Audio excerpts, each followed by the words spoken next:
Bakit po ba na lagi nilang kami ang nakikita mong mali? Simula ng mga bata pa kami, wala na po kaming ginawang tama sa paningin ninyo. Hanggang ngayon po na matatanda na kami, parang gusto niyong lagi kaming kontrolado. Hindi naman po kami humihingi ng tulong sa inyo kahit na minsan. Dahil ayaw niyo rin naman po kaming tulungan, di ba? Noong mga bata pa kami, kahit makikinood kami ng TV sa inyo, sinasaraduhan niyo kami ng bintana. Kapag nakatambay kami sa harapan ng bahay ninyo, binubuhusan niyo kami ng tubig. Tuwing Pasko, ano pong ginagawa niyo? Inaaway niyo kami. Wala kaming natatanggap na kahit na anong regalo sa inyo. Habang yung mga paborito ninyong apo, sila yung lagi niyong binibigyan at pinapaboran. Mga apo niyo po kami. Tapos ngayon, kung makapag-demand kayo sa amin, para bang buong buhay namin, andyan kayo para umalalay. Noon, ang sabi mo, maaga kami mag-aasawa. Mapapariwara ang mga buhay namin. Tapos ngayon, sa amin kayo lalapit? Dahil napariwara ang buhay ng apo ninyong paborito. Huwag ka nga magdrama dyan. Wala kasi kayong mga kwenta. Alam mo yon, hindi na dapat kayo nabuhay sa mundong ito. Hindi ko na ipaliliwanag ang side namin. Kung ayaw nyo kaming maging kamag-anak, sige lang po. Total mga bata pa lang kami, wala na kaming nararamdaman na pagmamahal sa inyo, di ba? Kaya wag na lang po tayo magpansinan. Kung ayaw nyo sa amin, hindi namin ipipilit ang mga sarili namin sa inyo.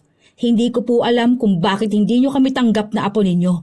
Pero wag nyo rin po kaming pilitin na gawin ang mga bagay na ayaw namin. Para lang pumabor sa'yo at sa mga paborito mong apo.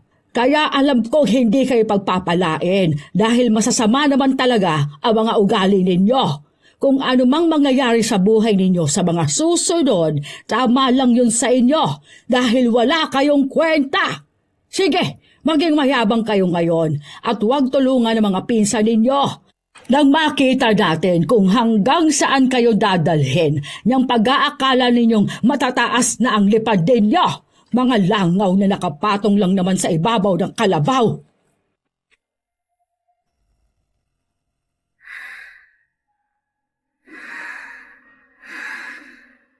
Sa dilim ng gabi, makinig ka na. Mga istorya ni Lola, telang magsisimula na. Sa bawat pulong may misteryo. Sa bawat kwento may kaba sa puso mo. May mga lola talaga na hindi marunong magmahal ng kanilang apo. Ang malala pa, binibigyan pa nila ng sakit para lang makitang naghihirap. Dahil ganon si Bing sa kanyang mga apo at nagawa niya pang ipakulam kahit na bata pa ito. Pero bawat maling ginagawa sa isang tao, may matinding balik sa kanila. Ano kaya ang para sa walang hiya na lola? Te, bilisan mo naman. Anong oras na? Meteor Garden na kaya. Baka mamaya hindi na naman natin mapanood si Sansay. Sansay nga yun, hindi Sansay. Kahit na ano pa yun. Dalian mo na, te. Sandali lang kasi. Alam mo namang sira tong sapatos ko. Kapag nagmadali pa akong tumakbo, baka masira lang to lalo. Teka lang. Kahit na anong sabihin ko sa kapatid ko, nagpatuloy pa rin siya sa pagtakbo para lang maabutan ang paborito naming palabas. Noong mga panahon na ito, nasa edad siyam ako, habang 8 taong gulang naman ang kapatid kong si Nini. Nakatira nga pala kami sa isang compound. Tabi-tabi lang ang mga bahay namin noon, pero kami ang pinakamahirap. Kapag sinabi kong mahirap, yung mahirap talaga. Taong 2003 ito. Wala kaming kuryente. Ang gamit lang namin ay gasera. Tapos, laging nagkukulambo. Yung mga gamit namin, minsan bigay lang. Yung iba naman, binili ng mga magulang namin. Karpintero ang tatay ko. Labandera naman ang nanay ko. Sa isang compound, magkakamag-anak kaming lahat. Andoon din ang lola namin. Siya ang pinakamayaman. Siya lang ang may TV, kaya sa kanya kami nakikinood. Madalas nasa labas kami ng bintana. Sakto na noong ipinalabas na ang paborito namin, nakabukas ang bintana. Kaya nagsiksikan talaga kami ng kapatid ko makapanood lang. Yung pinsa naming iba, nasa loob, nanonood din. Mas maayos ang pwesto nila. Kami kasi, ayaw kaming papasukin sa loob dahil mahirap lang daw kami. Noong bata ako, hindi naman yun masyadong issue. Hindi ko iniisip gaano. Habang nanonood kami ng kapatid ko, bigla siyang natawa. Ang pogi naman ni Daomingso. Te, bukas ganyan ipit ko kay Sansay. Sansay nga. Kaya huwag ka maingay. Baka mamaya saraduhan na naman tayo ng bintana. Nakikinood lang naman tayo eh. Buti nga si Naonay nasa loob. May merienda pa sila. Basta, huwag ka nalang maingay. Hoy! Anong ginagawa niyo dyan? Umuwi nga kayo sa inyo, mga timawa na to. Nakikinood lang po kami. Wala akong pakialam. Doon nga kayo. Patapos naman na po eh. Huwag niyo na po muna isarado. Bintana ko to. Bahay ko to. Kaya kung anong gusto kong gawin, yon ang gagawin ko, ha? Doon kayo. Layas! Ang damot naman ni Lola. Nakikinood lang naman tayo, di ba? Kapag ako lumaki na, tapos magiging mayaman ako, papapanoorin ko yung mga tao sa labas. Hindi naman natin nanakawin yung TV niya eh. Hayaan mo na. Tara, uwi na lang tayo. Nalungkot kami noon ng kapatid ko. Dahil sino ba namang hindi sisimangot kung nagmadali pa kaming makauwi, makapanood lang ng Meteor Garden. Tapos, pagsasaraduhan kami ng bintana. Hindi naman nabago yon. Madalas na ganon ang ginagawa ng lola namin kapag may nakikinood sa kanila. Minsan pa nga, kapag may mga cartoons na palabas, sinasarado niya pati ang pinto. Ang lagi lang nasa loob at nakakanood ay yung pinsa namin na paborito niya, si Onay. Nasanay na lang kami sa ganon, kaya minsan sa ibang tao kami nakikinood. Meron kasing bahay na nadadaanan kami pag galing sa school. Kaya doon kami nakikinood. Saka, paano kami magkakaroon ng TV noon kung kuryente nga ay wala kami? Wala ring nagpapakabit ng kuryente sa amin noon. Ilang buwan ang lumipas, sumapit ang Pasko. Kapag ganon, lahat ng bata ang daming bagong damit at gamit. Meron naman kami, pero hindi kasing dami nung sa mga pinsa namin. Lalo na si Onay. Inilabas niya yung sobrang dami niyang candy. Kita niyo to? Wala kayong ganito. May 50 pa ako, bigay ni Santa. Nagsabit lang ako ng 2 medyas tapos lahat yon may laman. Sobrang dami. Wala kayong ganito. Ayan o. Tapos binigyan ako ni Lola ng 50 rin. Mayaman na ako. Kayo, mga mahihirap lang. Meron naman kaming candy rin eh. Ito o. Ah! Snow Bear. Hindi kayo love ni Santa kaya ganyan. 3 lang na candy yan eh. Tapos mga barya lang. Sa akin, may 3 laruan pa. Ah, wala kayong ganito. Okay lang. Basta meron pa rin naman. Ah, kawawa. Ay, kawawa. Wala kayong ganito. Huwag ka na kaya mang-asar. Bakit hindi ako pwede mang-asar? Marami naman talaga ako nakuha. Tapos yung akin, yung damit ko, binili to ni Lola sa mall. Nagpunta kami doon. Sumakay kami sa sa elevator. Kumatok pa nga ako doon eh. Kayo, sa palengke lang binili yung damit nyo. Wala kasi kayong pambili. Hindi pa kayo nakakapunta ng mall. Nakapunta na kami, no? Saka nisakay namin yung na umaandar hanggang langit. Mataas na mataas. Wala namang ganun. Imbento ka lang dyan. Meron nga. Wala nga. Huwag ka namang asar, Onay. Hoy, Nini. Ano ba? Huwag ka na makipag-away. Lola! Tinulak ng kapatid ko si Onay kaya napaupo ito. Hindi naman ganon kalakas pero lampa kasi siya kaya akala mo sinaktan talaga siya. Sigaw siya ng sigaw. Tinatawag niya noon si Lola Bing. Yung lola naman namin, takot na takot kung baka anong nangyayari na sa paborito niyang apo. Kaya nung nakita niyang nakaupo sa sahig, galit na galit siya. Anong ginawa mo sa apo ko? Animal kang bata ka? Lola, huwag niyo pong sabunutan ang kapatid ko. Lola, inaaway po nila ako. Kasi po, ang dami ko pong nakuha ngayong Pasko. Lola, tinulak po ako ni Nini. Nangaasar po siya, kaya po siya tinulak ng kapatid ko. Isa ka pang walang hiya ka. Buwisit kang bata ka. Mga inggitera talaga kayo eh. Bakit yung sasaktan ng apo ko, ha? Huwag mo akong matawag-tawag na lola. Hindi ko kayo mga apo, ha? Mga wala kayong kwenta. Ang babata nyo pa, ganyan ang mga ugali ninyo. Kaya mahihirap lang kayo eh. Buwisit kayo. Hindi naman po malakas ang pagkakatulak ni Nini kay Onay. Lampalan po yung apo ninyo. Ngayon sumasagot ka na? Sige, etong sayo. Animal ka, ha? Lola, ang sakit po. Bitiwan niyo po ako. Huwag mong kalbutin ang mukha ng ate ko. Bad ka! Bad ka! Ano, isa ka pa? Sige, damay na kayong magkapatid. Pag-uuntugin ko kayong dalawa. Walang Pasko-Pasko rito, ha? Mga salot kayo sa lipunan. Mga buwiset! Galit na galit sa amin noon si Lola. Para bang hindi kami mga bata kung saktan niya. Ewan ko kung bakit maggalit siya sa amin. Dahil anak niya naman yung nanay namin. Nagkagulo pa nung Pasko na yon. Hindi ko makakalimutan kung paano sila mag-away-away. Pinagtanggol kasi kami ni nanay namin. Kaya ayon, pati mga kapatid niya, nakaaway niya. Lalo na ang nanay ni Onay na nakikisali.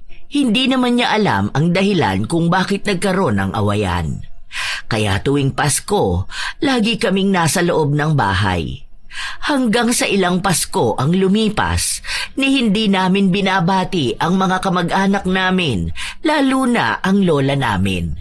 Pero may mga taong nagsasabi na dapat ay hindi kami ganon dahil mga apo lang kami at pamilya kami. Iisang dugo. Pero yon ang lagi kong naiisip, Lola Telang. Bakit kami lang ang sinasabihan ng ganon? Ni hindi naman alam ng mga tao kung ano ang pinagdaanan namin. Ilang taon ang lumipas, nung nasa edad 15 na kami, lagi kong naririnig noon na mag-aasawa kami ng maaga. Malandi raw kami base sa lola ko. Pero ang nangyari, ang nabuntis ay ang paborito niyang apo. 15 anyos pa lang noon si Onay. Sumama sa nobyo niyang magbubote at adik. Pero binawi siya ng lola namin kasama ang anak niya. Ilang taon pa ulit ang lumipas, nasa kolehiyo na ako at malapit nang magtapos. Ate, pwede na ba tong ulam mo? Ay, hindi na ako magbabaon. Sa'yo na yan. Kainin mo na.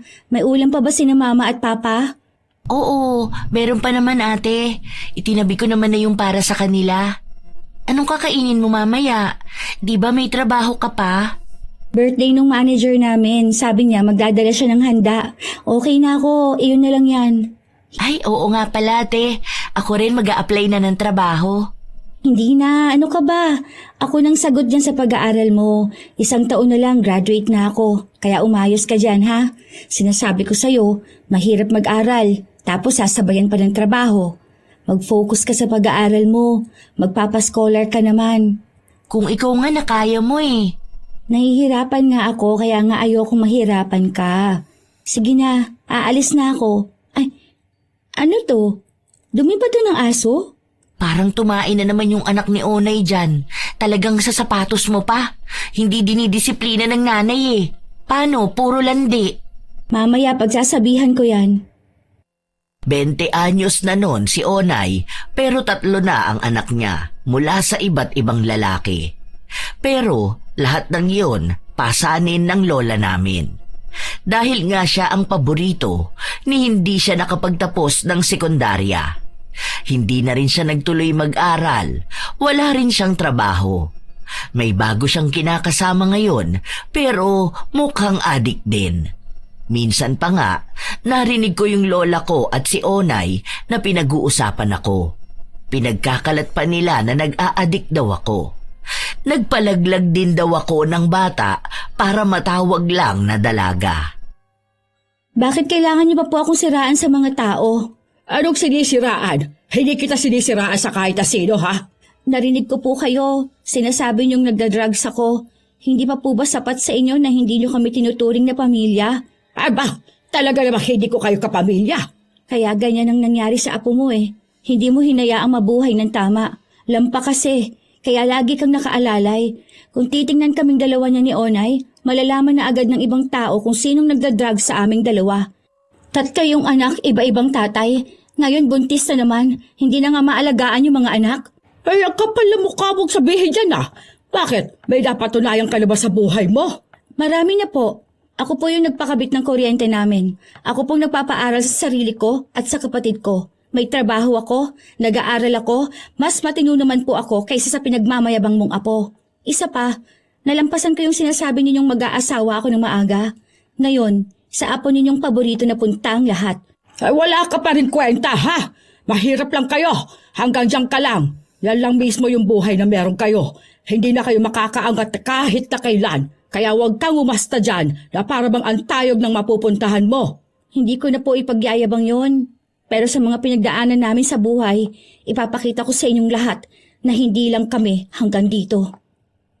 Kaya gigil na gigil akong magtagumpay sa buhay dahil sa kanya. Dahil ayaw kong makitang mas nangibabaw ang pangmamaliit niya sa akin at sa pamilya ko. Sapat na yung ilang taon na mahirap kami. Hindi pa naman kami mayaman, pero malayo naman na kami sa kung ano kami noon. Kung noong mga bata kami, sinasaraduhan kami ng bintana kapag nakikinood, ngayon may sarili na kaming gamit. Sila na nga ang madalas na nakikisuyo sa amin, pero parang kami ang may malaking utang na loob sa kanila. Minsan pa, nakita kong dudumi na naman ang anak ni Onay sa tapat ng bahay namin. Hindi kasi to tinuturuan ng nanay niya. Dahil paano matuturuan kung iba ang iniintindi sa buhay? Hoy! Doon ka sa tapat ng bahay ng nanay mo tumae ha? May banyo naman sana kayo. Hoy, bakit mo kinakausap ng ganyan ang anak ko? Ang kapal ng mukha mo. Mas makapal ang mukha mo. Anak-anak ka, hindi mo tinuturuan ng tamang asal. Ang tapang mo naman pala. Kung ihilamos ko kaya sa'yo ang tae. Baka gusto mong ipakain ko pa sa'yo. Ang tapang mo naman. Isusumbong kita kay Lola. Wala ka namang ibang alam gawin kahit ng mga bata pa tayo kundi ang magsumbong sa lola mo, di ba? Kakampihan ka talaga nun. Kaya nga ganyan nangyari sa buhay mo eh. Hindi nga siya mapakali nun, kaya tinawag niya si Lola. Yung matanda naman, akala mo aping-api na naman ang apo niya. Parang bata na ipinagtatanggol niya. Kung ayaw ninyo ng marumi, sana bumukod kayo ng bahay. Talaga ba? So okay sa'yo yung tataihan ng bata ang mga sapatos ninyo? Sa halip na itama mo, kinakampihan mo pa yung mali. Ano ba naman yan? Ang bastos mo makipag-usap sa akin, ha? Sino ka ba sa inaakala mo? Hindi po ako bastos. Bakit kasi hindi nyo hayaan niyang si Onay na disiplinahin yung anak niya? Ilan na ang anak niya, ginagawa niyo pa rin baby niyo. Hindi nyo kasi hayaang matuto. Huwag mo kung pagsasalitaan ng ganyan. Sinasabi ko sa'yo baka mabaliw ka sa sobrang talino mo. Animal ka. Oh, hindi niyo ako pwedeng saktan. Dahil wala kayong ambag na kahit na ano sa buhay ko. Kami ni Onay yung nag-uusap. Tapos lalapit kayo para kayo yung humarap sa akin. Dahil mayabang kang animal ka. Mayabang na po ba ang pagsabihan si Onay na turuan ng anak niyang gumamit ng banyo? Ilang taon na yan. Nakakahiya yan kung malalaman ng ibang tao. Kaso, paano naman pala mahihiya kung yung nanay walang hiya? Mas walang hiya ka! Lola, hindi po kayo kinakausap ko. Si Onay po. Inaapi mo na lang palagi ang apo ko. Ang yayabang ninyong pamilya. Wala naman kayong napatunayan. Sige lang, tingnan natin kung hanggang saan aabot yung ganyang kayabangan ninyo. Mga buwisit kayo, ha? Hindi ko alam kung doon nagsimula ang lahat, pero yan ang tanda kong huli naming pagtatalo ni Lola bago dumating ang isa sa hindi ko makakalimutan at pinakamabigat na nangyari sa akin. Hindi ako naniniwala sa kulam. Sa totoo lang po, Lola Telang. Pero itong eksena sa buhay ko nung 19 anyos ako ang nagpatunay na totoo ang kulam. Hindi ko pa to alam noon dahil akala ko normal na dumating sa buhay ko. May mga gabing hindi ako makatulog. Umabot pa sa puntong halos 2 araw akong gising. May isang gabi pang umiiyak ako dahil hindi ako makatulog. Okay ka lang ba, ate? Umiiyak ka ba? Ano nangyari sa'yo? Hindi ako makatulog. Gusto ko na matulog. Masakit na ng ulo ko. Ano ba kasing dahilan bakit hindi ka makatulog? Stressed ka ba? O ano ba? Hindi ko alam. Basta hindi ako makatulog. Ayoko na ng ganito. Nananaginip ka ba ng hindi maganda? Oo, palagi na lang. Tapos minsan kung ano-anong tumatakbo sa utak ko. Kung ano-anong iniisip ko na hindi naman tama. Kawawa ka naman, te. Pray ka lang palagi. Pinagdarasal ko rin yan, makatulog ka na ng maayos. Kasi nangangayayat ka na ng sobra. Sobrang lala na nung 3 araw akong gising. Kapag pinipilit kong matulog, yun talagang nakapikit ako pero gising ang diwa ko. Sa tuwing magdarasal naman ako, nabablangko ang utak ko. Unang beses na hindi ko alam paano magpatuloy magdasal. Para bang ang daming nakaharang sa iniisip ko. Pinipilit ko namang magdasal pero talagang walang laman ang utak ko. Ang kapatid ko at pamilya ko ang tumutulong sa akin. Simula rin nung hindi ako nakakatulog, nawala na ako ng gana sa lahat. Hindi ako makakilos. Hindi ako makakain. Bumagsak din ako sa pagsusulit namin, kaya yung dapat 1 taon na lang, umulit pa ako. Nagsabay pa kami ng kapatid ko. Wala na nga dapat akong plano magpatuloy mag-aral, pero ginawa ko pa rin dahil sa kagustuhan nila. Nawalan ako ng direksyon sa buhay. Wala na akong pangarap. Hindi ko alam kung anong dahilan bakit nasa mundo pa ako. Yon ang lagi kong iniisip. Minsan pa, mag-isa lang ako sa bahay. Nakatulala ako sa bintana nung dumaan ang lola ko. O ayan, hindi ka na lumalabas ng bahay nyo. Malamang, nag-a-addict ka na. Ay tignan mo, nangangayayat ka na. Ang yabang mo kasi. Ayan tuloy, nakarma kayo. Pwede po bang wag ngayon? Ay sumasagot ka pa. Alam mo bang masamang sumasagot sa mas nakatatanda sa'yo, ha? Wala rin naman kasing patutunguhan yung buhay mo. Kaya kung ako sa'yo, magpatiwakal ka na lang kaya. Hindi ka naman nakakatulong sa pamilya mo. Nagiging pasanin ka pa nga nila. Ano yung tinatakip mo sa tenga mo? Ha? Ay nako! Kapag walang kwentang tao talaga, dapat hindi na dagdag problema pa sa mundo. Tama na po. Anong tama na? Sinasabi ko lang kung gaano ka kawalang pakirabang sa pamilya mo. Wala ka namang mararating sa buhay. Isipin mo yun, 19 years old ka na, pero ganyan pang buhay mo. Yung iba mong kaedaran may maayos ng buhay ngayon. Ikaw, andyan sa bahay nyo, pasani ng pamilya. Pabigat! Mas maraming masasakit na salita pang sinabi sa akin ang lola ko. Dahil hindi ko nga kontrolado ang isip ko noon, parang tinanggap kong wala akong kwenta. Napabigat ako sa pamilya ko. Sino ba namang tao na gustong hanggang sa gano'n na lang? May pangarap naman ako noon. Pero bakit parang nawala? Gusto ko nang sumuko. Tapos yung lola ko, inuudyukan pa ako. Sinasabi niya rin sa mga tao na nababaliw ako. Pero may pinanghahawakan pa ako noon. Ang Diyos at ang suporta ng pamilya ko. Kung wala sila, hindi ko na alam kung anong nagawa ko. Ang mga magulang ko, maging kapatid ko, talagang gabi-gabi kaming nagdarasal noon. Sa kanila ako umaasa dahil may kung anong kadiliman ang pumipigil sa akin para lumapit sa Diyos. Nalampasan ko yon. Hindi nanalo ang kadiliman. Naging maayos ako. Payapa ang tulog ko. Hanggang sa ilang taon pa ulit ang lumipas. May trabaho na akong maayos, pati ang kapatid ko. Umayos na rin ang buhay namin. Hindi na kami ganon kahirap tulad nung mga bata pa kami. 29 na ako pero wala pa akong asawa. Habang ang pinsan ko na paboritong apo, meron ng 7 anak. May sanggol pa siya noon na nasa 5 buwang gulang. Sagot lahat ng lola ko. Buwan-buwan kasi yung sumasahod dahil nga sa kanunyang asawa noon. Isang araw, umuwi ako na may grocery.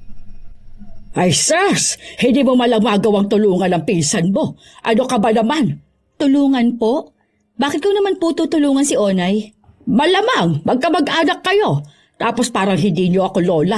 Samantalang yung ibang apo na kilala ko nagbibigay ng pera sa lola nila. Yung kilala ko nga, yung apo niya mismo nagbabayad ng bills niya. Dito, dadaan-daanan niyo lang ako. Bakit?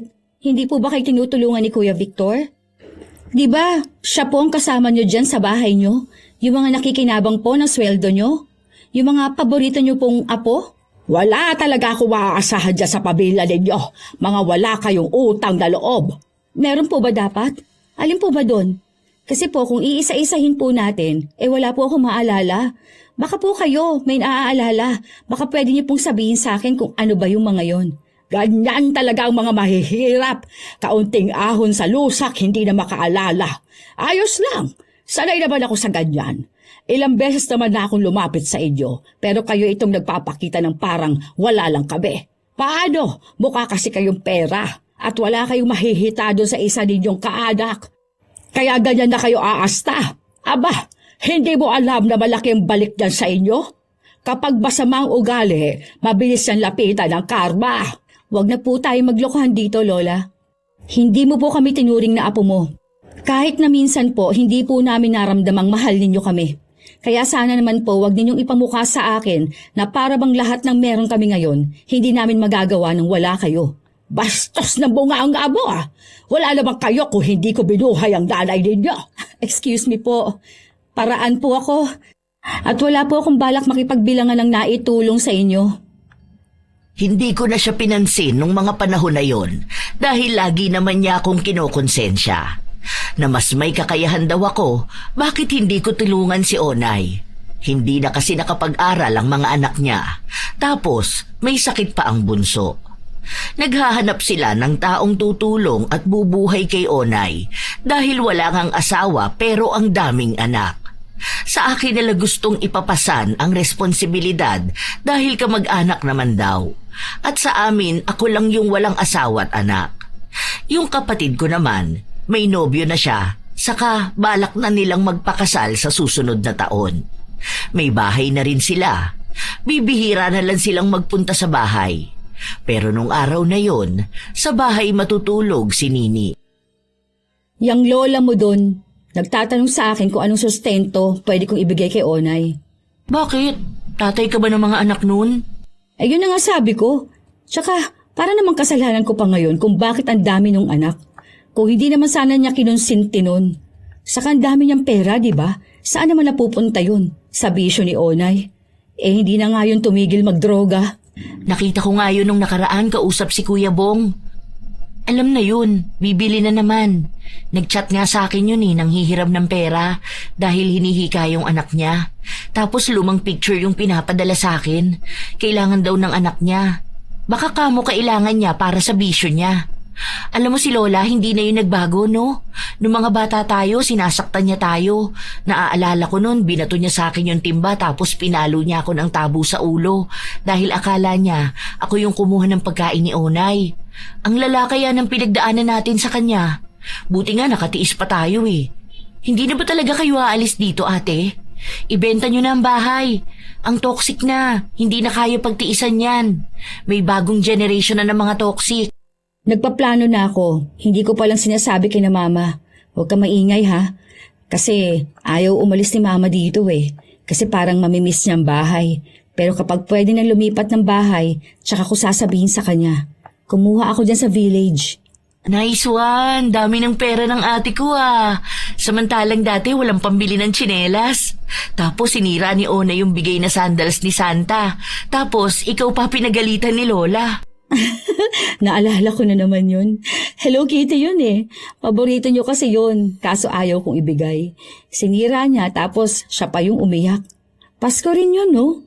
Tapos sinampal ako ni Lola. Wala tayong magandang Pasko kasama siya, no? Wala ka mong magandang alaala na maaalala sa kanya. Yung mga mahal niyang apo lang ang makakaalala sa kanya. Pero ngayon, hindi na rin naman siya maalala.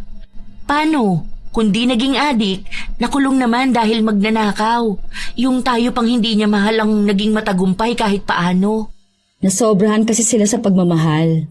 Basta ako, hindi ko yan sila iimbitahan sa kasal ko. Bahala sila sa buhay nila. Oo nga pala. Sabi ni Ate Tini, mag-ambag daw tayo para sa birthday ni Lola. Hinihingan ako ng 25K. 25K? Para saan? Ang laki naman yan. Catering daw, sabi niya. Nasa 250K raw magagastos doon. Sabi pa nga niya, buti 25K lang kukunin sa akin. Huwag mo sabihin na pumayag ka. Hindi, no? Ano yun? Sahod ko ng pang isang buwan? Kako, sila na lang. Hindi naman tayo pupunta doon. Ayun, hinaway ako. Wala raw akong kwentang apo. Napakasama nga raw ng ugali ko. Tapos kung ano-ano pa. Kapag talaga hindi ka nila makontrol, ang sasabihin lang nila masama ang ugali mo. Kailangan maging sunod-sunuran ka sa kanila para maging mabuti kang tao. Kung ganun lang din naman sa kanila, aba, kahit wag na talaga ako maging mabuti sa paningin nila. Hayaan mo na sila. Bakit ba tayo magpapaka-stress sa kanila, di ba? Kinukulit ako ng pinsan ko na magbigay ng malaking pera para daw sa handa ni Lola. Pero hindi ako nagbigay kahit na magkano. Kaya ang lola ko na ang mismong lumapit sa akin para sa usapin ng pera. Hindi talaga kayo mag-aambag. Anong klaseng tao kayo? Marami po kaming pinagkakagastosan la. Magbibigay po ako ng 2K. 2K? Ano gagawin ko yan? Baka ipalulok ko pa sa'yo yan. Ay sige po, hindi na lang po ako magbibigay. Happy birthday na lang po. Para maliit na halaga ng pera pag dadamutan yung lola nyo. Iba na talaga ang ugali ninyo magkapatid, ano? Buti na aatim ninyong maging masamang tao. Iba naman po yung masamang tao sa tumanggi lang sa hindi makatarungang ambagan. Hindi ba yun makatarungan? Para sa birthday ng lola ninyo. Akala ko po bang sabi ninyo hindi nyo kami apo? Bakit kapag ambagan po nagiging kamag-anak ninyo kami bigla? Mapagmataas ka kasing tao. Kaya hindi ako magtataka kung isang araw bigla kang ibaba ng Diyos. Ewan ko po, pero hindi naman po magmamataas ang tawag dito. Mag-aambag po ako base sa kakayahan ko. Hindi ko po isasagad ang pagbibigay ng pera dahil hindi naman po kami mayaman. May pangangailangan po kami sa buhay, tsaka may pinag-iipunan po ako. Kaya hindi ka pa nakakapag-asawa dahil sinong papatol sa ganyang pag-uugali? Hindi po ako nag-aasawa dahil walang may gusto sa akin. Ayoko pa po. Ay sus! Kunwari pa, wala ka kasing kwenta. Wala naman po pala akong kwenta. Bakit po lapit kayo ng lapit sa akin kapag kailangan ninyo? Akala ko po ba noon sabi ninyo hindi ako makakaahon sa hirap, na hanggang doon lang ang buhay namin. Tapos hindi ako makakahanap ng maayos na trabaho dahil bobo ako. Bakit po ngayon? Sa akin kayo lapit ng lapit. Di ba po mas nakakahiya na yung kinukutya ninyo noon, nilalapitan ninyo kapag kailangan ninyo o ng apo ninyo ng tulong? Ang unfair nyo nga po sa aming magkapatid. Sa lahat ng apo ninyo, kami yung tinakwil ninyo. Kami yung sinasaktan nyo noon, tapos mabait pa rin kami sa'yo. Tapos ngayon, parang kami pang may kasalanan kung bakit ganyan nangyari sa mga paborito ninyong apo. Hay, Leche! Ang dami mong sinasabi! Ang sabihin mo, yumabang na kamo kayo. Hindi na kayo malapitan agad dahil feeling ninyo ang taas nyo na. Hindi po, dahil may hangganan lang po ang lahat. Ay, sis! May nalalaman ka pang ganyan. Wala lang talaga kayo utang na loob. Mana-mana talaga kayo. Sana hindi ko nalang inanak yung nanay ninyo para wala kayo rito sa mundo. Ayoko magkaroon ng mga apo at anak na gaya ninyo. Mga walang kwenta. Kita nyo na po, noong bata pa kami ganyan na kayo makipag-usap at magsalita sa amin. Tapos hanggang ngayon po ba? Malahimik ka rin! Naiinis lang ako lalo sa'yo. Animal kayo. Makakarma din kayong buong pamilya. Mga wala kayong kwenta. Galit na galit talaga noon si Lola. Isinumpa-sumpa niya pa kami noon dahil nga sa ayaw ko lang magbigay ng pera na hinihingi niya sa akin. Tapos, nalaman kong hindi naman pala siya maghahanda. Kailangan lang ng apo niya ng bagong cellphone. Sumama ang loob ko noon, Pero sino ba naman ako para sa kanya? Nakikita niya lang naman ako kapag kailangan niya, kapag may benepisyo siyang nakukuha. Pero alam ko na kahit anong tulong ang ibigay ko sa kanila, wala lang din. Lumipas pa ang ilang araw, kinukulit na naman ako ng lola ko para lang tulungan si Onay. Dahil ang 4 niyang anak mag-aaral daw. Gusto nila na sa akin ipasagot. Wala ka ba talagang puso? Hindi mo alam kung anong pagtulong sa pamilya.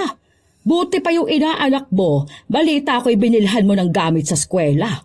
Ayan, hindi mo naman yun kadugo. Pero bakit ang bait mo sa kanya?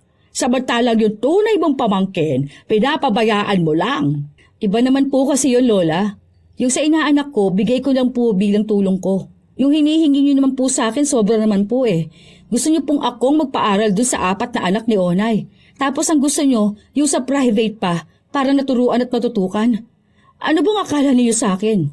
Dahil ikaw yung walang naitulong sa pamilyang ito. Wala po akong dapat patunayan sa kahit na kanino sa inyo. Yung pagtulong ko po, gusto kong ibigay at gawin yon ng kusa.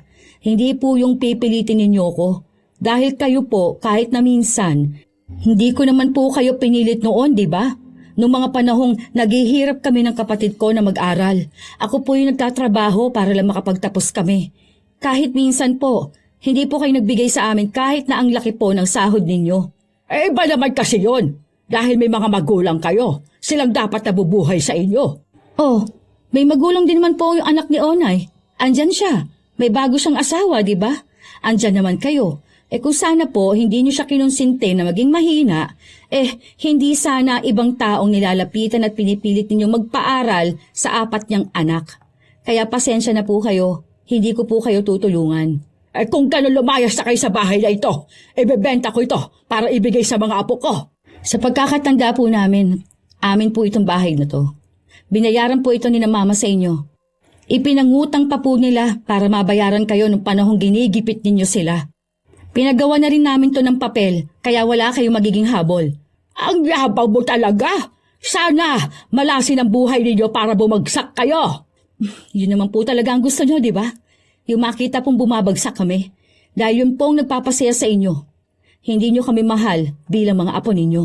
Dahil wala kayong kwenta. Wala po pala kaming kwenta. Bakit po kayo lumalapit sa amin para tulungan ng mga apo ninyong may kwenta? Hay, leche! Wala ka talagang pakinabang kahit na kailan. Kung ano-ano na naman ang pinagkakalat niyang maling balita tungkol sa akin. Pero wala na yon dahil kahit na kailan, hindi naman na siya nagbago. Akala ko nga kapag tumatanda na ang isang tao, nagbabago na sila. Pero may mga tao pala na kahit na matanda na ay hindi pa rin nagbabago. Mas lumalala pa nga kapag tumanda na. Isang araw, kaarawan ni Papa noon, kaya lumabas kami. Kasama namin ang nobyo ni Nini. Pero nung umuwi kami, hinatid lang kami sa bahay, tapos si Nini lang ang matutulog sa bahay. Nadaanan namin si Lola na nakaupo lang sa labas ng bahay nila. Yung dating magandang bahay nila, halatang luma na. May dala kaming pagkain noon, ibinigay namin kay Lola. Si Mama ang may ideya na uwian si Lola dahil sabi namin na kahit naman anong ibigay doon sa Lola namin, hindi siya matutuwa. At hindi nga ako nagkamali. Ano ba naman to bigay ninyo sa akin? Ano to? Mga pagkain na hindi nyo naubos? Ayoko yan! Hindi ako aso nakakain ng tira-tira ninyo! Hindi naman po yan tira. Binili talaga namin yan, Lola. Sayang naman yung pagkain, itinapon lang. Ang mahal pa naman yan. Sabi ko na sa inyo, May, hindi yan tatanggapin ng nanay mo. Sana hindi ka nalang nagsayang ng pera. Mahal na yan para sa inyo. Magbibigay kayong pagkain ng aso sa tao? Kung hindi ba naman masasama ang mga ugali ninyo? Hindi nga po yan pagkain ng aso. Sa bagay, hindi naman po kayo makikinig sa amin kahit na anong sabihin namin eh. Tara na nga, umuwi na lang tayo. Total, hindi nyo naman maipapaliwanag ang mga sarili nyo dyan sa matanda na yan. Bastos ka!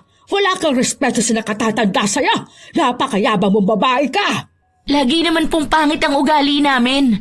Naging pangit na lang lalo dahil tinutuon na namin. Tara na nga! Nauna na maglakad ang kapatid ko at sumunod kami. Ang lola naman namin, bumubulong-bulong siya pero puro pagalit. Parang halos sinusumpa na niya kami. Kinabukasan, maaga akong nagising dahil may kumakatok sa pinto. Nung buksan ko, yung pinsan kong paborito ng lola ang bumungad sa akin.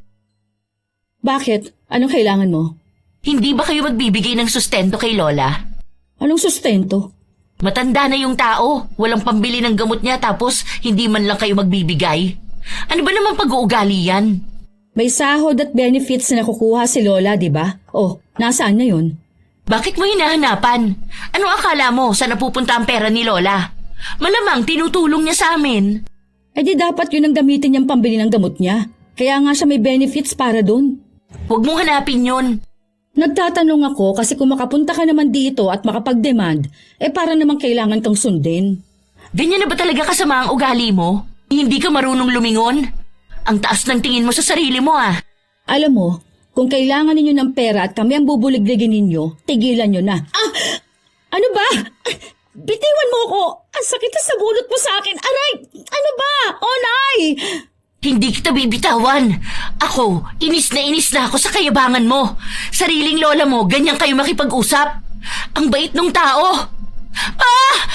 Aray ko! Bitawan mo ako! Ikaw ang nanguna, di ba?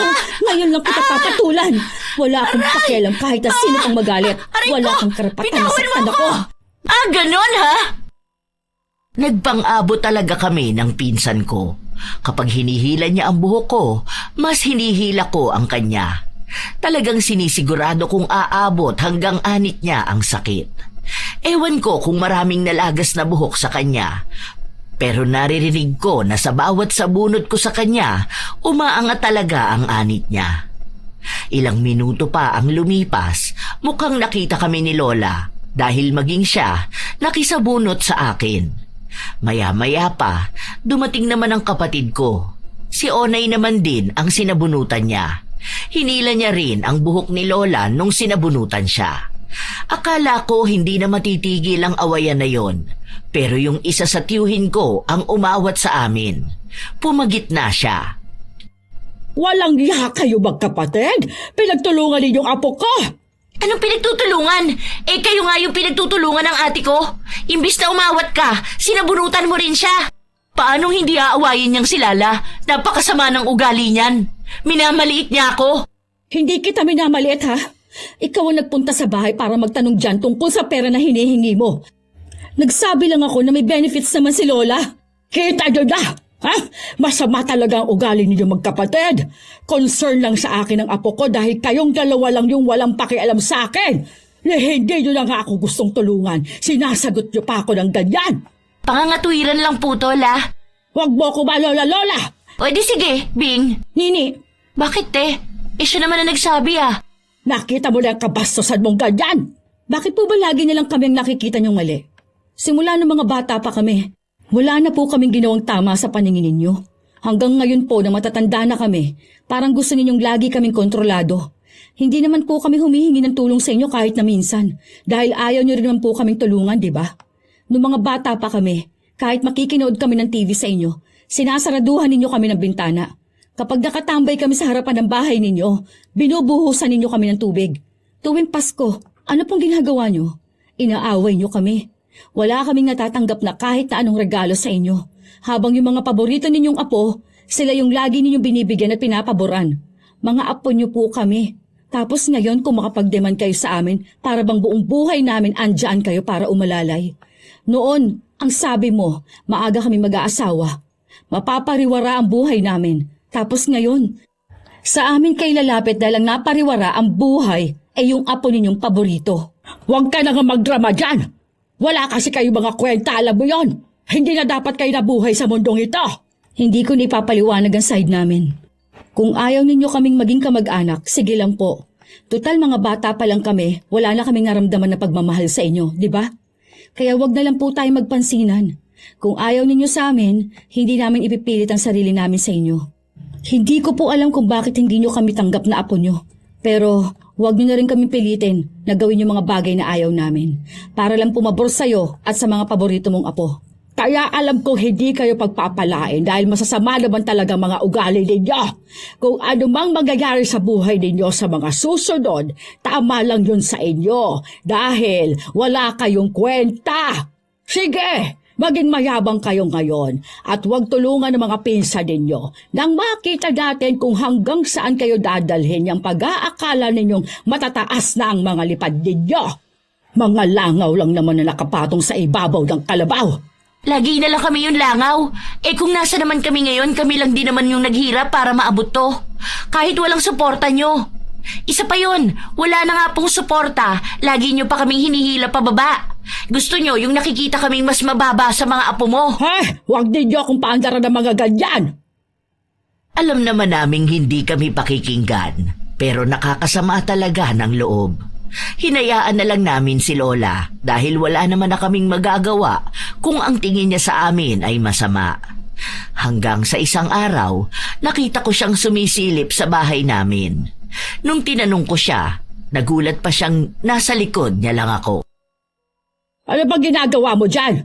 Galing po akong tindahan. Kayo po, anong ginagawa niyo dyan? Wala lang. Bakit may masama ba kung titignan ko yung bahay ninyo? Tsaka bakit nakakalabas ka pa? Ay di ba dapat nasa loob ka lang ng bahay ninyo? Hindi na po ba ako pwedeng lumabas? Pwede naman. Pero dapat andoon ka lang sa loob. Dahil ayaw mong makakita ng mga tao. Po? Wala. Agad lang din siyang umalis noon. Nung mga panahon na yon, hindi ko alam kung anong ibig niyang sabihin. Bakit nga naman biglang ayaw kong makakita ng tao? Samantalang lagi naman akong lumalabas ng bahay. Halos ilang linggo matapos nung usapan na yon, may kakaiba akong pakiramdam. Naramdaman ko na yun noon, 10 taon na ang nakalilipas. Umiiyak ako kahit na walang dahilan. Talagang gising ako ng halos 3 araw. Ang bilis bumagsak ng katawan ko. Minsan, naaabutan ako ng mga magulang ko na nakatulala lang. Minsan pa nga, umuwi ang kapatid ko at nagulat siya sa itsura ko. Ate, okay ka lang ba talaga? Ilang linggo pa lang tayong hindi nagkikita, ganyan ka na. Lumalabas ka pa ba? Umalis na ako sa work ko. Ha? Bakit? Akala ko ba maganda dun? Dun ba yung problema mo? Hindi ko alam. Basta wala akong gana sa lahat ng bagay. Tamad na ako. Baka naman nababurnout ka lang. Hindi ko nga alam. Hindi ko alam tawag dito. Gusto mo bang magbakasyon muna tayo? Tara, sagot ko naman eh. Ayoko. Dito lang ako sa bahay. Kaya pala sabi ni Mama, hindi ka lumalabas ng kwarto. Hindi ka na rin daw kumakain. Parang yung dati lang kaso mas malala. Ewan ko. Kahit ang makipag-usap noon, ayaw ko. Hindi naman ako ganun noon. Basta ang alam ko lang, may kung anong gumugulo sa utak ko. Sobrang gulo. Nawala na naman ako ng gana sa lahat. Ayoko nang mangarap dahil pakiramdam ko wala nang kwenta ang buhay ko. Ganon kagrabe ang pakiramdam, Lola Telang. Dagdag pa na bigla na lang kaming binubuliglig ni Lola. Hindi dahil sa may kailangan siya, kundi para lalong sirain ang isip ko. Pati si Onay, ganon ang ginagawa. Kaya lalong ayaw kong lumabas. Pero sila mismo ang nag-uusap sa labas. Malakas na sapat para marinig ko. Katulad nung isang araw, ako lang ang mag-isa noon sa bahay. Alam mo, kapag wala ng purpose sa buhay, dapat tinatapos na yan. Totoo, Lola. Minsan kasi, yung mga taong mayayabang, sila pa yung parang nababaliw talaga. Anong parang? Nababaliw na talaga.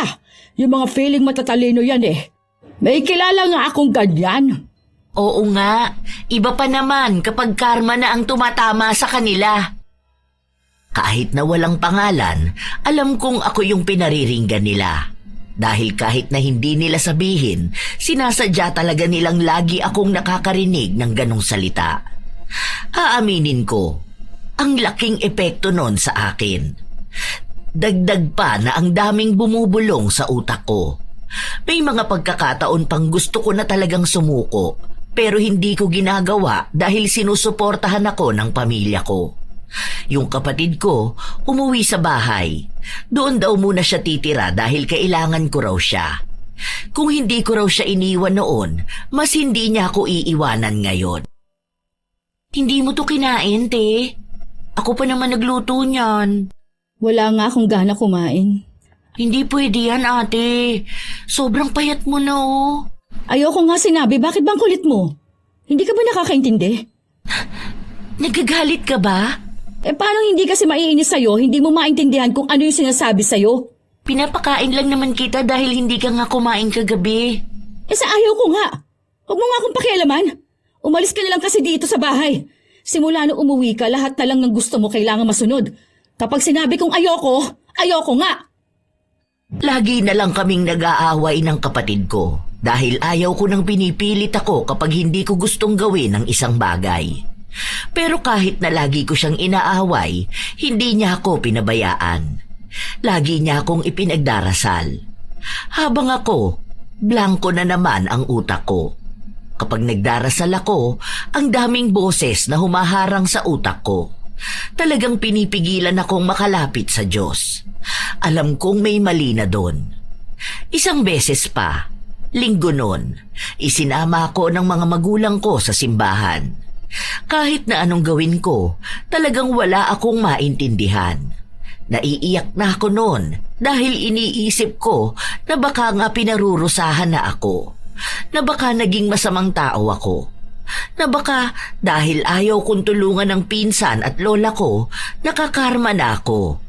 Sinabi ko yun sa kapatid ko pero ang sabi niya sa akin, hindi naman ganun yun. Baka may pinagdaraanan lang ako. Lagi kaming nasa simbahan. Pinapabasbasan pa ako para lang manumbalik ang dating ako. Isang araw, umuwi kami galing ng simbahan. Nakasalubong pa namin ang lola namin. Galing din siya ng simbahan pero sa kabila. Ay, sus! Magsisimba pa ang sama naman na ugali.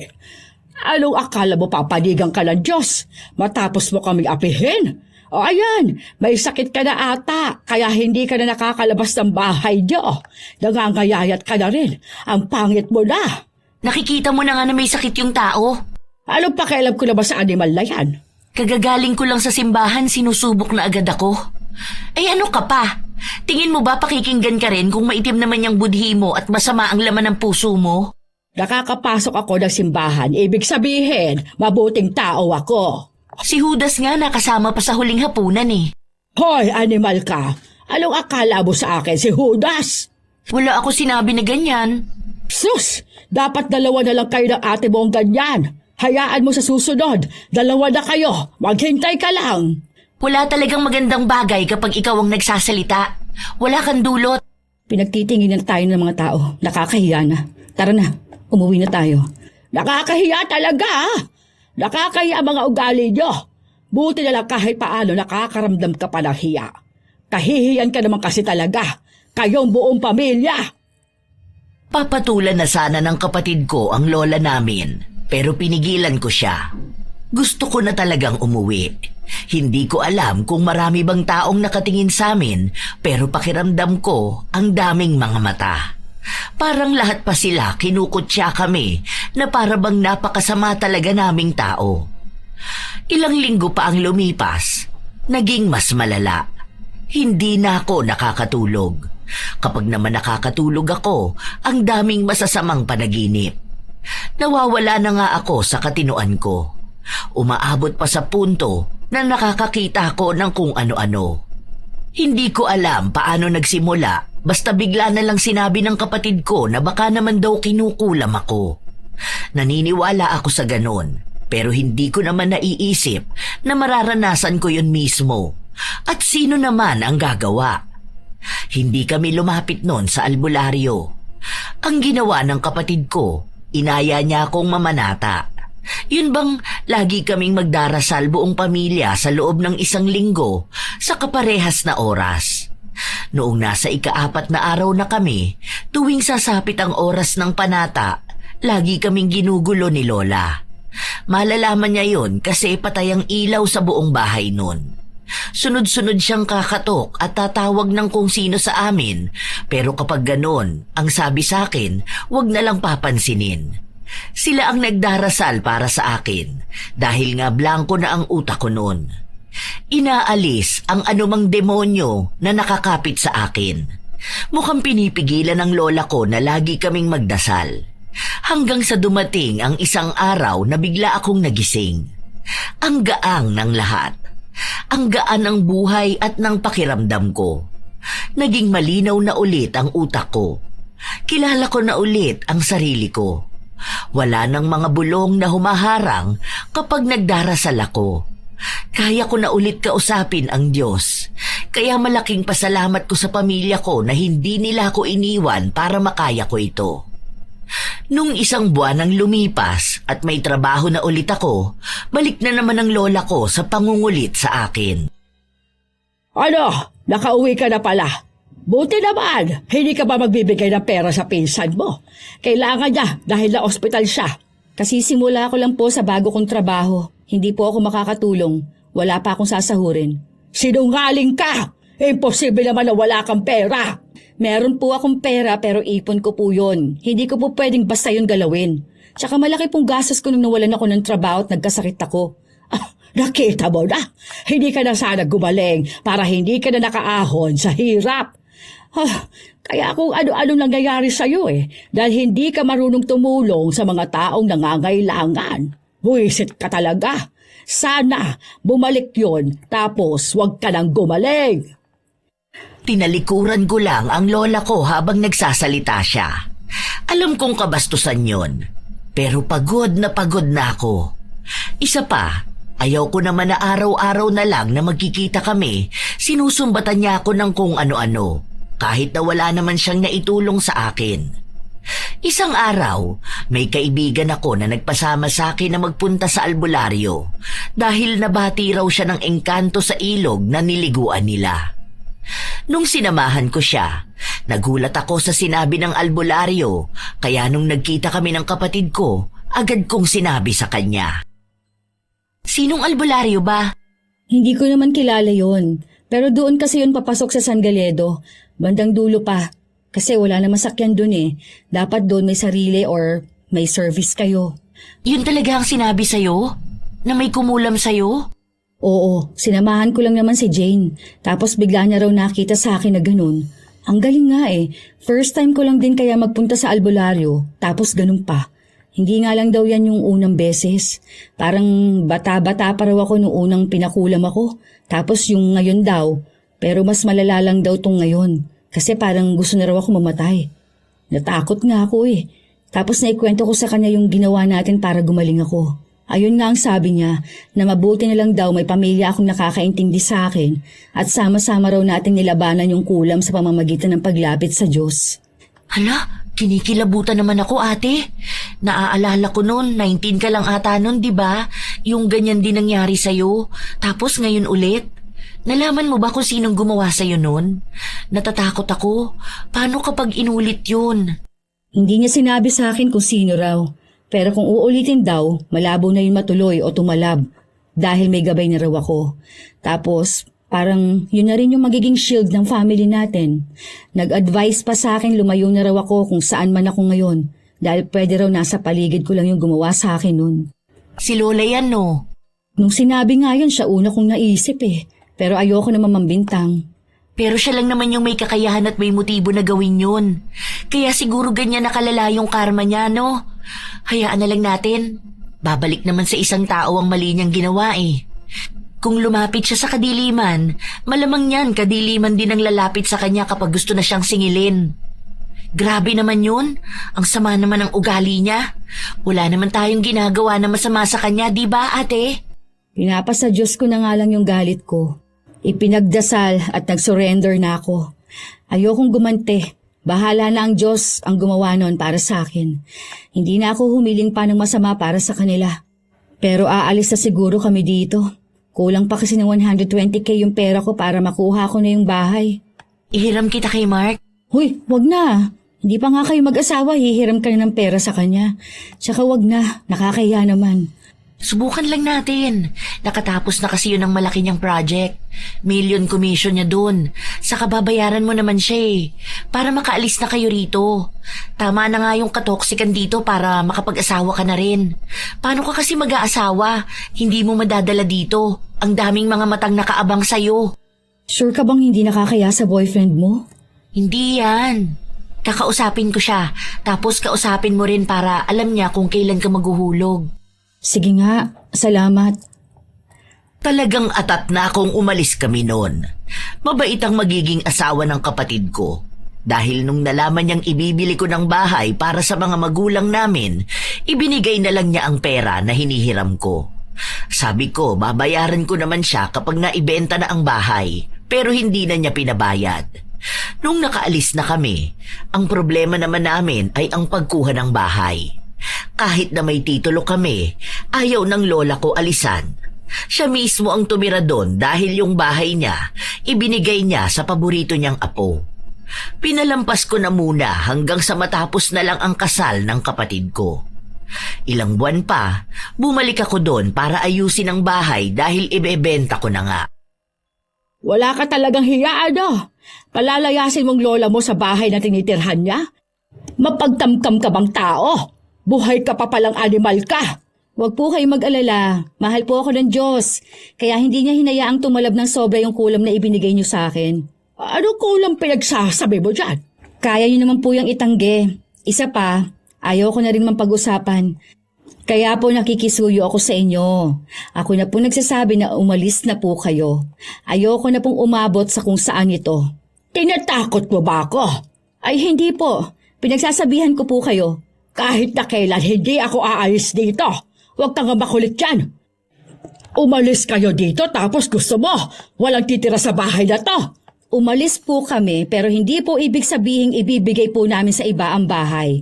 Ibang tao ba ako? Pero may bahay naman po kayo. Wala na akong bahay dahil pinaubaya ko na sa pinsan mo. Hindi mo na nga sila tinutulungan. Dahil hindi ko po sila obligasyon. Nakita mo na? Kaya dapat sa'yo pinuputulan ng dila. Kaya kung ano-ano lang nangyayari sa'yo eh. Sa susunod yan, hindi ka na makakalampas dyan sa sakit mo. Wala na po kasing susunod. Hindi po ako masamang tao kung kinukuha ko lang po yung karapatan namin. Hindi na po ako magpupumilit sa inyo ng kahit na ano. Yan lang po. Eh wala kayong karapatan dito. Dahil wala na kayo rito. Nasa amin pa rin po, nakapangalan yan. May bibili na po kasi at ayokong umabot pa tayo sa baranggayan para lang bitawan ninyo ang bahay na yan. At talagang may lakas ka pa ng loob na ipabarangay ako. Talagang ako pa. Tignan natin kung hindi ka mapahiya doon. Tignan natin kung ano na lang ang sasabihin ng ibang tao sa'yo na pinagdadabutan mo ang sarili mong lola. Pasensya na po kayo. Pero kapag hindi pa po kayo umalis dyan hanggang sa susunod na linggo, sa barangay na po tayo mag-usap. Alam ko naman na hindi madaling masindak ang lola ko. Kilala ko siya. Kahit na anong panakot ang gawin mo sa kanya, hindi talaga siya matatakot. Iniisip niya kasi na pwede niyang gamitin ang salitang magkamag-anak. Na magiging masama nga naman ang tingin ng mundo sa isang apo na pinagdadamutan ang matanda. Madali lang din naman kay lola ang magpaawa dahil dyan siya magaling. Pero hindi ko na iniisip ang sasabihin sa akin ng ibang tao.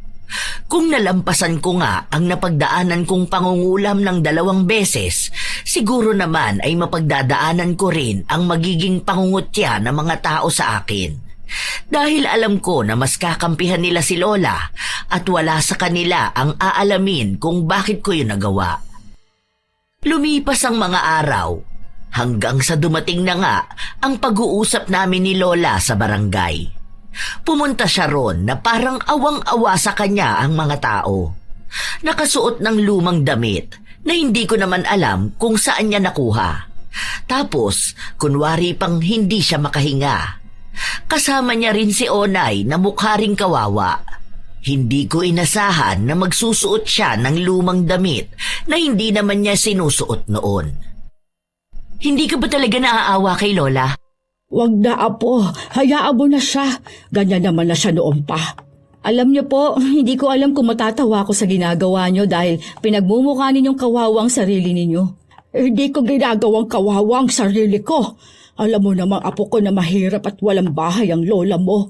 Matanda na ako, mahina na ako. Kaya sana naman nagkaroon ka ng kahit na kaunting awa lang sa akin. Kaso hindi. Gusto mo pa akong palayasin at tumira na lang sa lansangan. Ikaw nga dapat ang nakakaintindi sa akin dahil mas may pera ka, mayaman ka. Kaya nga, sana man lang naawa ka na sa matanda. Siya na nga ang nag-alaga sa'yo noon. Siya na yung nagsasakripisyo sa'yo noon tapos ganyan ka pa. Wala ka man lang utang na loob. Ayos yung script nyo Halatang napaghandaan nitong araw na to Ewan ko ba sa inyo?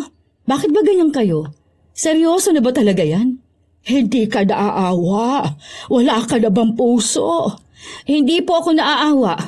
Hindi dahil wala akong puso, kundi dahil hindi naman totoo yung pinapakita ninyo sa akin ngayon. Hindi ko po isusuko ang bahay namin dahil nasa bentahan na kami. May kukuha na ng bahay na yon, kaya gusto kong malinis na bago nila makuha. Wala ka ba talagang awa? Wala po. Sabihin nyo na rin po na wala akong kaluluwa. Ikaw na babae ka! Buwisit ka! Aray! Alam ko yung ginagawa mo. Sinabunutan mo ako para kumuha ng buhok. Kayong walang awa. Ipapakulam nyo na naman ako. Anong sinasabi mo? Apo kong mahal ko, ha? Bakit ka naman namin ipakukulam? Hindi naman kami masamang tao gaya mo. Pwede ba tumigil na kayo sa kalokohan nyo? Hindi talaga bagay sa inyo yung ganyan. Ayoko na ng kung anong usapan. Basta alam na rito sa barangay na kailangan ninyong umalis doon. Wala nang kahit na sinong makakapigil ng desisyon ko.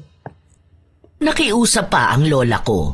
May paiyak-iyak pa siya noon, habang ako naman kinukonsensya ng mga nakakarinig at nakakakita ng pagtatalo naming dalawa. Nanghihingi siya ng palugit na 1 buwan pa. Pumayag na lang ako dahil sinabi niya na aalis na talaga siya. 3 linggo na ang nakalipas at 1 linggo na lang ay aalis na sila.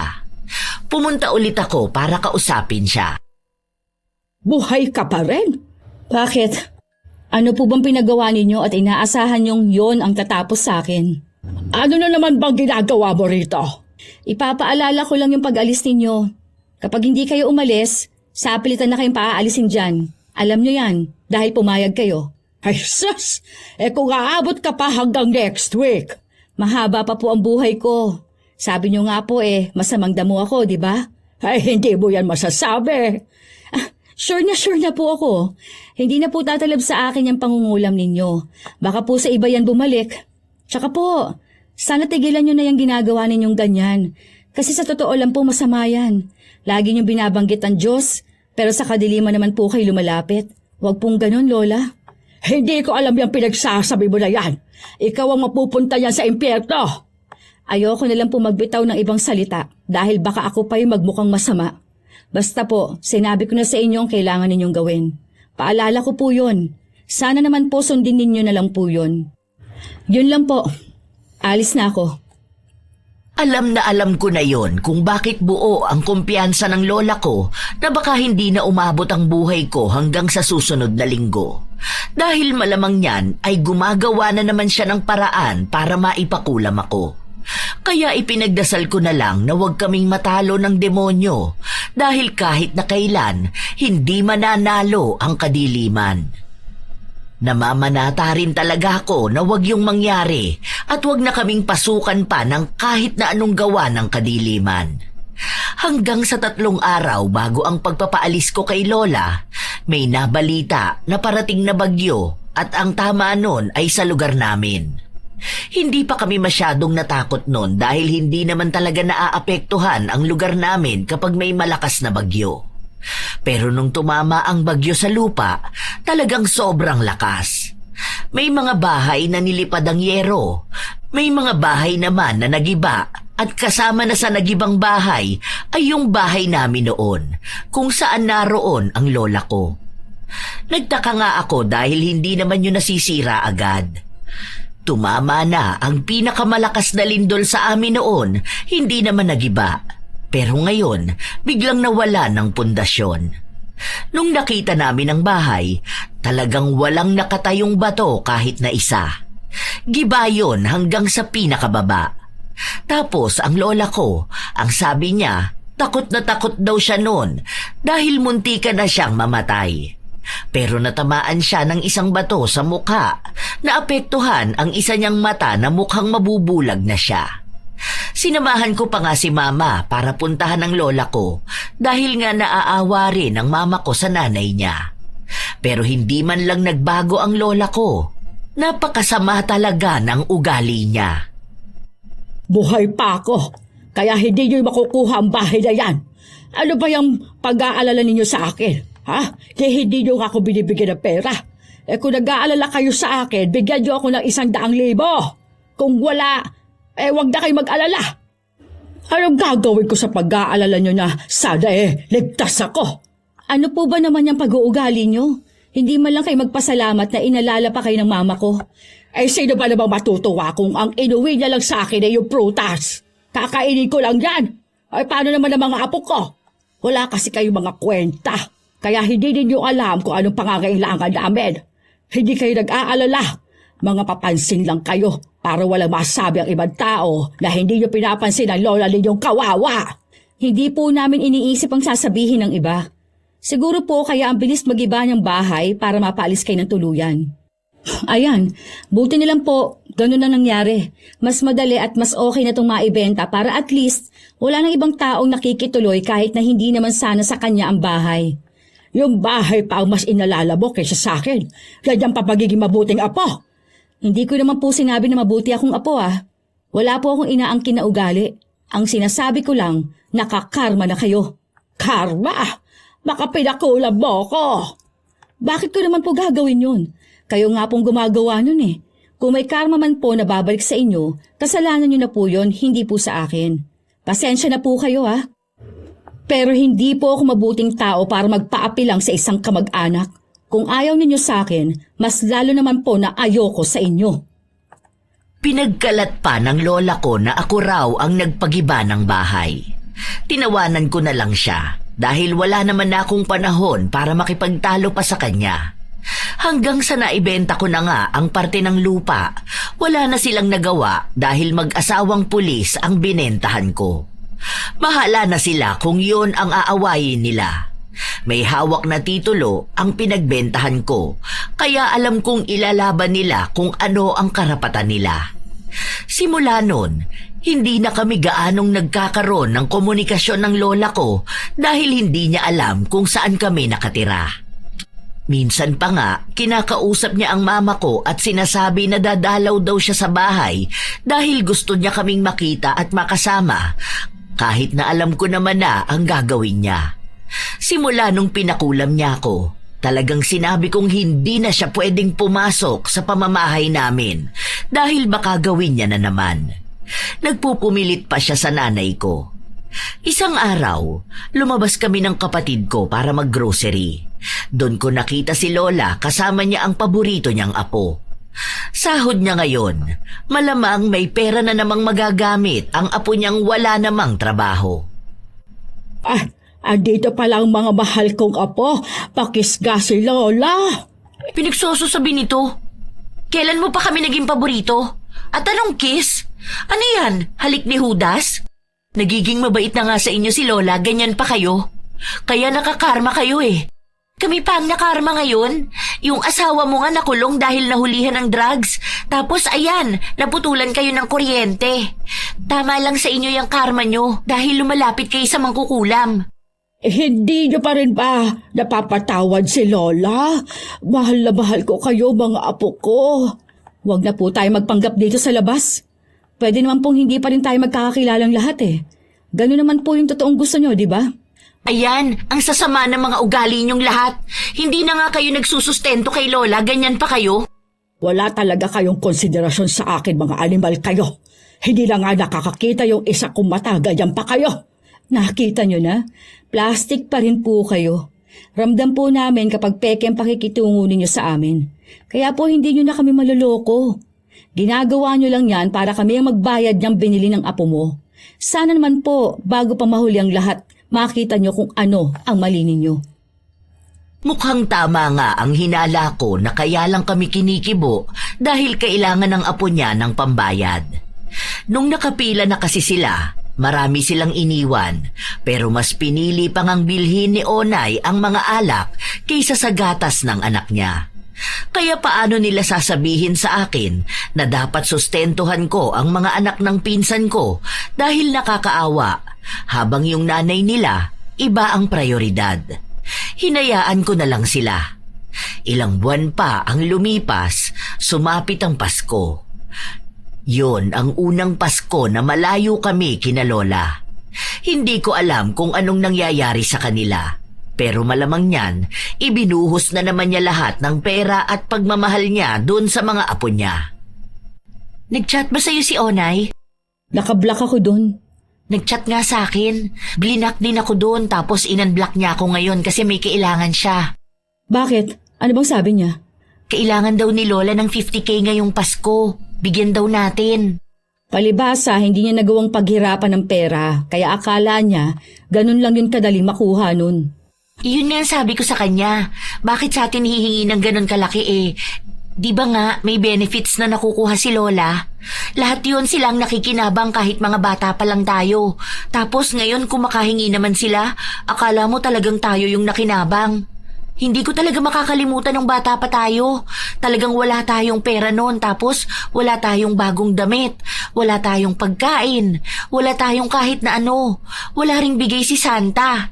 Tapos sila, pinagyayabang nila mga nakuha at bigay sa kanila ni Lola. Sobrang saya nila. Tapos ngayon, wala naman dulot sa kanya mga paborito niyang apo. Isipin mo yun, hindi ka na paborito, pinakulam ka pa. Huwag na nga lang nating pag-usapan mga negative na bagay na ganyan. Ang mahalaga sa atin ngayon, masaya tayo. Nagagawa na natin yung mga hindi natin nagagawa noon. Tsaka lahat na meron tayo, galing sa paghihirap natin. Huwag na lang natin silang pansinin para iwas stress. Tama ka naman ate. Ayoko na rin ng stress. Ay, bahala na sila sa buhay nila. Lagi kaming pinaparinggan ni Onay sa social media. Sinasabi niya na mga wala kaming utang na loob sa lola niya. Pero kapag tinatanong ko kung anong utang na loob, ang sinasabi niya lang ay ang pagpapalaki sa nanay namin. Pero ang totoo nun, hindi naman si Lola ang nagpalaki kay Mama, kundi yung lola ni Mama. Mabuti pa raw yun, sobrang bait. Ewan ko ba sa lola ko kung bakit naman naging ganun siya. Siya lang talaga ang nag-iisang tao na nakilala kong may ganong pag-uugali. Paano? Kahit yung masamang taong nakilala ko, pagdating naman sa pamilya nila, mabait naman sila. Yung matatanda sa labas na masusungit, kapag kasama nila mga apo nila, malamang hindi naman nila ipakukulam. Isang araw, tumawag sa akin ang kapatid ko at sinabing nasa ospital daw si Lola nang hihingi raw ng pera sa kanya si Onay. Itanong mo sa ang ospital. Tayo kamang pupunta doon at magbabayad kung yun ang problema. Pero kung wala sa ospital na yon at hindi natin siya nakita doon, ibig sabihin lang yan nang huhut-hut lang yan ng pera. Baka wala na namang panggasto sa luho at bisyo niya. Yun na nga ang tinatanong ko. Ito pang nakakatawa ha. Naririnig ko pang binubulungan siya ni Lola na ganito ang sabihin. Bahala ka ako sila. Kung wala silang ipapakita na ospital, walang perang ibibigay sa kanila. Tayo pa rin ang binubuliglig. Palibasa kasi niyan, yung pera ni Lola ninakaw ng apo niya tapos nabalitaan ko, binububog daw nun si Lola. Tapos sinasabihan na matandang walang silbi sa mundo. Sinong apo? Yung una niyang apo dun sa paborito niya. Panganay ni Onay? Oo, sobrang tigas daw ng ulo, as in. Kanino mo naman niya nabalitaan? Sa kapitbahay natin, yung pulis. Nag-chat yun sa akin nung nakaraan eh. Tapos kinukwento niya nangyayari doon. Lagi raw nilang naririnig na binubugbog si Lola. Kaso kapag sinisita nila, sila naman daw ang inaaway ni Lola na nakikialam sa kanila. Ayun, hinayaan na lang sila.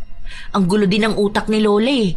Sa atin, galit siya na hindi naman natin siya inaano. Tapos yung apo niya nga raw na yun, hinahampas siya sa ulo, lalo na kapag hindi siya nagbibigay ng pera pambisyo. Minsan pa raw umuwi yun tapos wala silang pagkain dahil kinuha ng nanay niya yung pera. Kung hindi ba naman sutil, ayun, hinampas sa ulo ng kaldero si Lola. Putok daw yung sa kilay pero hindi naman itinakbo sa ospital dahil nga wala silang pera. Ang lala naman nun. Ay, yun na mismo ang karma ni Lola sa totoo lang. Late man dumating, pero pang matagalan na niyang iindahin. Bahala na sila.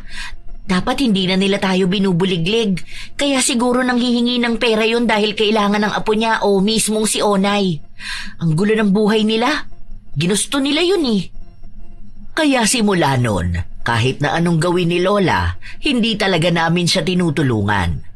Masama na ang tingin sa amin, pero siguro naman, tama lang na umiwas kami sa isang taong hindi naman nakita ang halaga namin kahit noon pa man.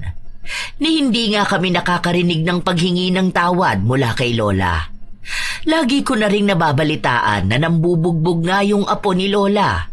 Nakulong din yon dahil nagnakaw pero dahil bata pa, naabsuelto. Ewan ko na lang doon sa iba niyang apo na mukhang yung isang batang babae, buntis na rin. Naaawa ako doon sa mga bata dahil sa ganong pamumuhay sila lumaki. Tapos ang kasama pa nila ay ang lola nilang kukonsintihin sila. Basta sa ngayon, ang gusto ko lang ay malayo sa kanila na wala na sanang komunikasyon dahil baka sa susunod, kapag nagalit na naman si Lola ay ipakulam na naman ako. Pero balita ko ngayon, bulag na talaga siya dahil sinaksak ng apo niya ang isa niyang mata. Bahala na lang siguro sila sa buhay nila. Basta ako, tama na yung minsan kaming naapi at minsang pinakulam ng sariling kadugo. Minsan, may mga lola talaga na hindi makatarungan. May nagiging paborito sila at pinapaboran habang may mga apo silang kinakawawa at hindi minamahal. Para bang sa kanilang mga mata, may mga apo na laging tama at may mga apo namang kahit anong gawin ay mali pa rin. Dahil sa ganitong pagtrato, may mga batang lumalaki na may sama ng loob at sugat sa puso na dala nila hanggang sa pagtanda. Ang mas masakit pa, imbis na maging sandalan at gabay ng pamilya, nagiging dahilan pa sila ng inggit, galit at pagkakawatak-watak. Ang mga bata na hindi nabibigyan ng pantay na pagmamahal ay napipilitang matuto na maging matibay mag-isa. Habang ang mga sobrang kinukonsinti naman ay minsang lumalaki na walang disiplina at hindi natututo sa kanilang mga pagkakamali. Hindi dapat ganito ang papel ng isang lola. Ang isang lola ay inaasahang maging mapag-aruga, patas at mapagpatawad sa lahat ng kanyang apo. Hindi mahalaga kung sino ang mas may kaya o kung sino ang mas malapit sa kanya. Ang mahalaga ay ang pagbibigay ng parehong pagtingin, respeto at pagmamahal sa bawat isa. Kaya para sa mga lola at nakatatanda, sana tandaan na ang pagiging matanda ay hindi lang tungkol sa edad. Ito ay tungkol din sa pagiging halimbawa. Dahil ang tunay na kayamanan ng isang pamilya ay hindi nasusukat sa pera, kundi sa pagmamahal na pantay na naibibigay sa bawat membro nito. Maging isang mabuting tao at huwag maging walang iya na lola. Kayo ba mga apo? Naranasan nyo na rin ba ang naranasan ng magkapatid nung mga bata pa sila? Mismong lola nila ang tila ba nagpapakita sa kanila na hindi sila kamahal-mahal. At tama lang din kaya ang naging desisyon ng magkapatid na lumayo at wag nang tulungan ang kanilang lola. Maaari ninyong ibahagi sa amin ang inyong opinyon para sa bagong kwento. Naway nakapaghatid ito ng magandang aral para sa lahat. Ito ang inyong Lola Telang at maraming salamat sa palagi ninyong pakikinig mga apo. Lola Telang, kulambarang sumpa at karma. Sa dulo ng lahat may paalala na ang masama may balik talaga. May babaeng mapanira ang ugali, laging may inggit sa kapwa, laging ngiti sa harap pero may tinatago. Paninira pala ang kanyang gusto. Isang araw biglang nagbago, buhay niya'y tila nagulo. Sabi nila may bumalik na gawa, karma na pala ang kumatok sa kanya.